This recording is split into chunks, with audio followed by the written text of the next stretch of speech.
Hello friends, welcome to my YouTube channel. આજના વિડીયોમાં આપણે ધોરણ 6 વિષય ઇંગ્લિશ સેમેસ્ટર 2 એમાં લેટ્સ રીડ મોર એનું unit-1 in the land of Lilliput તેનું ગાલા સ્વાધ્યાય પોથીની અંદર સંપૂર્ણ સોલ્યુશન જોઈશું. તો લેટ્સ સ્ટાર્ટ. ફર્સ્ટ પેરેગ્રાફ છે, the Antelope was a large ship. Antelope નામનું એક મોટું જહાજ હતું. Once it was sailing in the Pacific Ocean. એકવાર તે પેસિફિક મહાસાગર, ઓશિયન એટલે મહાસાગર, પેસિફિક મહાસાગરમાં સફર કરી રહ્યું હતું. There were 30 sailors on it. Seller એટલે નાવિક, જે જહાજ ચલાવે તે. તેમાં 30 નાવિકો હતા. Besides the sailors, there was a captain and a doctor named Gulliver. ખલાસીઓ ઉપરાંત એક કપ્તાન અને ગુલીવર નામનો એક ડોક્ટર પણ હતો. તો આન્સર ધ ફોલોઈંગ ક્વેશ્ચન્સ, એના પરથી આપણે આન્સર આપવાના છે. Where was the Antelope? તો answer, the Antelope was in the Pacific Ocean. Second, how many sailors were there on the Antelope? કેટલા સેલર્સ હતા? તો આન્સર જો અહીંયાથી જ આન્સર આપવાનો. There were 30 sailors on the Antelope. Third, besides the sailor, who was there on the ship? મતલબ નાવિકો સિવાય બીજું કોણ હતું? તો answer, besides the sailors, there was a captain and a doctor on the ship. હવે આના આપણે વિકલ્પોના જવાબ આપવાના છે. First, the Antelope was in the, કયા સાગરમાં હતું? મહાસાગરમાં હતું, તો Pacific Ocean. Second, the Antelope was a, શું હતું એન્ટેલોપ? તો ship. D, there were 30 sailors. A, Gulliver was the, Gulliver કોણ હતો? તો ડોક્ટર. બી.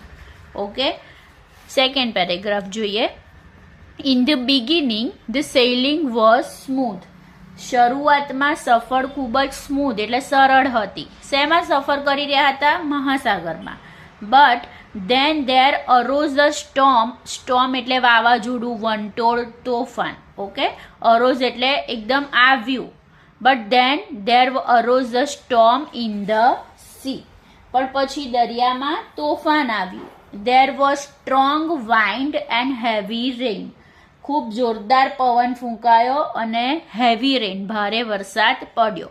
sailing became difficult. એટલે sailing એટલે જે શું કહેવાય, જહાજ હોય એ દરિયામાં કે નદીમાં સફર કરે એને સેઇલિંગ કહેવાય, બરાબર? તો સફર કરવું મુશ્કેલ બન્યું. The ship began to drift. Drift એટલે ઘસડાવું.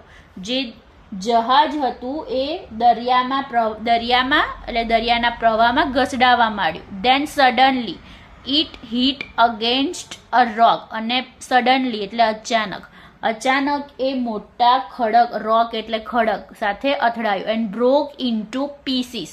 અને શેમાં ટુકડા થઈ ગયું? નાના નાના ટુકડામાં એનું ભાગ પડી ગયા. Everyone on the ship started screaming and crying for help. વહાણ પરના બધા જ લોકો મદદ માટે ચીસાચીસ કરવા લાગ્યા અને રડવા લાગ્યા મદદ માટે. Okay, they try to swim to the shore. એમણે દરિયા કિનારે તરીને જવાનો પ્રયત્ન કર્યો. But only Gulliver reach the shore. પણ ખાલી, શોર એટલે કિનારો, પણ ખાલી ગુલીવર જ કિનારે પહોંચી શક્યો. It was the shore of an island. એ શેનો કિનારો હતો? એક ટાપુનો કિનારો હતો. આને અમુક લોકો આઈસલેન્ડ વાંચે છે. આઈસલેન્ડ ના વંચાય, આઈલેન્ડ વંચાય. એસ સાયલન્ટ છે. Okay, the name of the island was Lilliput. એ ટાપુનું નામ લિલીપુટ હતું. હવે એનો ક્વેશ્ચન જોઈએ. First, in the beginning the sailing was smooth. What happen afterwards? પછી શું થયું? આફ્ટરવર્ડ્સ એટલે પછી. તો there was a storm in the sea. Strong wind blew. Blew એટલે ફૂંકાવ. And it rained heavily. The ship hit a rock and broke into pieces. Okay, second question જોઈએ. What happen to the ship? તો the ship hit against a rock and broke into pieces. Third, who reached the shore? Gulliver reached the shore. Fourth, what was the name of the island? The name of the island was Lilliput. Okay, હવે વિકલ્પો જોઈએ. There was a storm in the sea. Storm એટલે તોફાન. Second, the ship began to drift. Drift એટલે ઘસડાવું. The ship hit against a rock. Rock એટલે ખડક. The name of the island was Lilliput. B. Okay. Third જોઈએ. Gulliver walked some distance. Okay. Gulliver થોડું ચાલ્યો. But he was very tired. પણ એ ખૂબ જ થાકી ગયો હતો. He fell asleep on the grass. Grass એટલે ઘાસ. પણ તે ઘાસ ઉપર જ સૂઈ ગયો, થાકી ગયો હતો તેથી. He woke up the next morning. પછી બીજે દિવસે સવારે તે ઉઠ્યો. And tried to get up. અને ઊભા થવાનો પ્રયત્ન કર્યો. But getting up was not possible. પણ ઊભું થવાનું એના માટે શક્ય નહોતું. His hands and legs were tied. એના હાથ અને પગ બાંધી દેવામાં આવ્યા હતા. Gulliver felt something walking on his body. ગુલીવરને લાગ્યું કે એના શરીર ઉપર કાંઈક ચાલી રહ્યું છે. It was a tiny man. એક વેત્યો. Tiny man એટલે નાનો માણસ. વેત્યો માણસ હતો. Only 15 centimeters tall.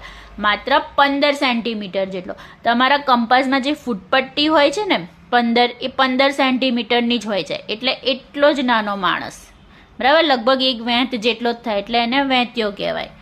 Soon there were several men on his body. અને થોડી જ વારમાં એના પર ઘણા બધા વેંત્યાઓ ચડી ગયા. They were all very tiny. તે બધા જ ખૂબ જ નાના હતા. There were lots of other tiny people on the ground. અને મેદાન અથવા ગ્રાઉન્ડ ઉપર તો ઘણા બધા વેંત્યા હતા. Some had bows and arrows in their hands. Bows એટલે ઢાર, arrows એટલે તીર. ઘણાના હાથમાં તીર કામઠા હતા, બરાબર, તીર કામઠા કહેવાય. હવે આન્સર જોઈએ. Who was walking on Gulliver's body? A tiny man was walking on Gulliver's body. Second, what did some tiny people have in their hands? Some tiny people has bows and arrows in their hands. Third, why could Gulliver not get up? So Gulliver could not get up because his hands and legs were tied. હવે વિકલ્પ જોઈએ. The tiny man had bows and arrows. B. આગળ જોઈએ. The tiny man was only 15 centimeters. C. Tall. 4. Gulliver was both hungry and thirsty. ગુલીવરને hungry એટલે ભૂખ્યો અને તરસ્યો બંને થયો, મતલબ ગુલીવરને ભૂખ અને તરસ બંને લાગી હતી. How can I talk to these people except through gestures? હું આ લોકો સાથે માત્ર સંકેતો સિવાય મતલબ વાત કરી શકીશ નહીં. એટલે મારે આમને આમ એવું કહેવા માંગતો હતો કે મારે આમની સાથે ઈશારાથી જ વાત કરવી પડશે. હી થોટ, એવું એણે વિચાર્યું કે હું ઈશારાથી વાત કરું. So he made signs for eating and drinking. તો તેથી તેણે ખાવા અને પીવાનો ઈશારો કર્યો. લકીલી એટલે સદનસીબે. The tiny people understood his science એટલે વહેંત્યાઓ એની ઈશારા સમજી ગયા. And brought small baskets of food. નાની ટોપલીઓમાં ખાવાનું લાયા. and they also brought tiny barrels of water. અને નાના પીપ, બેરલ એટલે પીપ ભરીને પાણી લાવ્યા. Gulliver ate all the food. Gulliver બધું જ ખાઈ ગયો. and drank all the water. બધું જ પાણી પી ગયો. now he felt refreshed. હવે એને તાજગી અનુભવવા લાગી, મતલબ એને ફ્રેશ લાગવા માંડ્યું. આગળ, what did Gulliver do to get food? Gulliver made signs for eating and drinking to get food. Second, did the tiny people understand Gulliver's signs? Yes, the tiny people understood Gulliver's sign. Third, what did the tiny people bring? The tiny people brought some small baskets of food and barrels of water. 4. How did Gulliver feel after eating and drinking? તો Gulliver felt refreshed after eating and drinking. હવે વિકલ્પો જોઈએ. Gulliver was hungry and thirsty. C. Gesture means sign, ઇશારો. The tiny people brought baskets of food. C. The tiny people brought barrels of water. D. Gulliver felt refreshed. B. હવે fifth જોઈએ paragraph. Some tiny men went to the king of Lilliput and told him about Gulliver. કેટલાક વૈત્યાઓ લિલીપુટના રાજા પાસે ગયા અને એમને ગુલિવર વિશે જણાવ્યું. How big is he?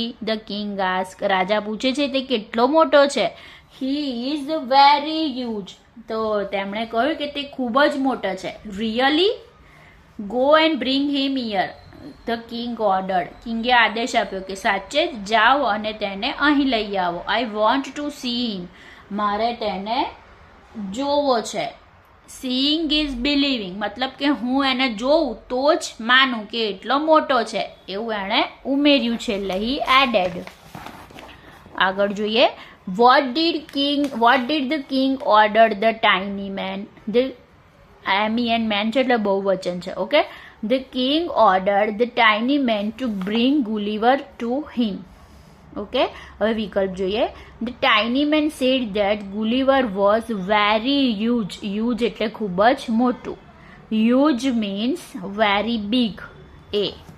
હવે 6th paragraph જોઈએ. The Lilliputians prepared a wooden carriage. તો લિલીપુટના લોકોએ લાકડાનું ગાડું બનાવ્યું. કેરેજ એટલે ગાડું.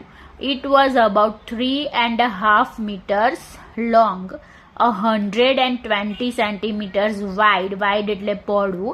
And 10 centimeters high from the ground.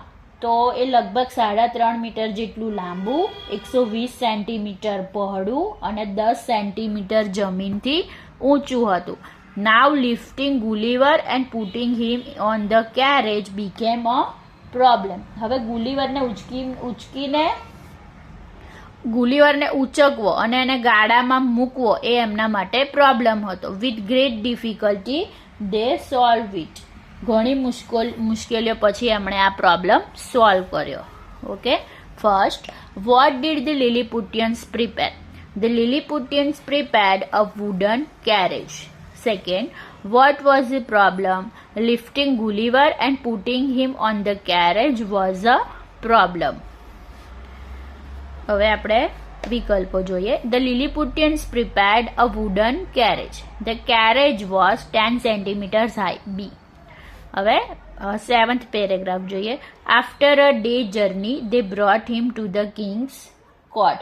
એક દિવસની મુસાફરીના અંતે તેઓ ગુલિવરને રાજાના દરબારમાં લઈ આવ્યા. The king and his men said, this man is really very huge. રાજા અને તેમના માણસોએ કહ્યું, આ માણસ તો ખૂબ જ મોટો વિશાળ કદનો છે. He is as big as a mountain. એ પર્વત જેટલો મોટો છે. They were afraid of him. તેઓ તેનાથી ડરી ગયા. But Gulliver greeted the king and promise to be their friend. પણ ગુલિવરે રાજાનું અભિવાદન કર્યું અને વચન આપ્યું કે હું તમારો મિત્ર બનીને રહીશ. The king was pleased and set him free. તો રાજા ખુશ થયા અને ગુલિવરને છોડી મૂક્યા. Gulliver lived on the island happily for a long time. પછી ગુલિવર ઘણા લાંબા સમય સુધી આ ટાપુ પર આનંદથી રહ્યા. હવે ક્વેશ્ચન જોઈએ. What did the king say about Gulliver? The king said that Gulliver was as big as a mountain. આ ડિગ્રી છે. ઓકે. ડિગ્રીવાળા સેન્ટેન્સ છે. આગળ તમારા ગ્રામરમાં ભણવાનું આવશે. જોઈએ second question. What did Gulliver do? Gulliver greeted the king and promise to be their friend. Third, what did the king do? The king set Gulliver free. જોઈએ લાસ્ટમાં વિકલ્પ. The Lilliputians brought Gulliver to the court after a day's journey. B. The king thought that Gulliver was as big as a mountain. A આવશે. Okay. Thank you.